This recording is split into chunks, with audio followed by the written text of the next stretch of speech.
Всем привет, друзья! И сегодня у нас в работе Audi SQ5.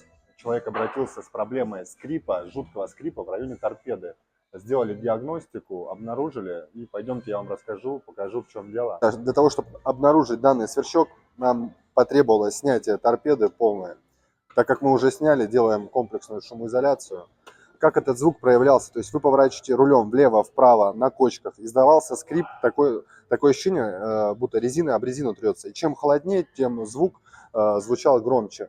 Мы копали глубоко, а проблема, она оказалась на поверхности. У нас есть вот такие вот упоры двигателя, да, и они просто-напросто раскрутились. В частности, вот эта вот левая, ее можно было подтянуть руками.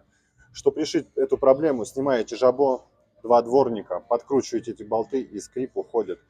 Поэтому пользуйтесь, друзья. Ставьте лайки, подписывайтесь. Всем добра.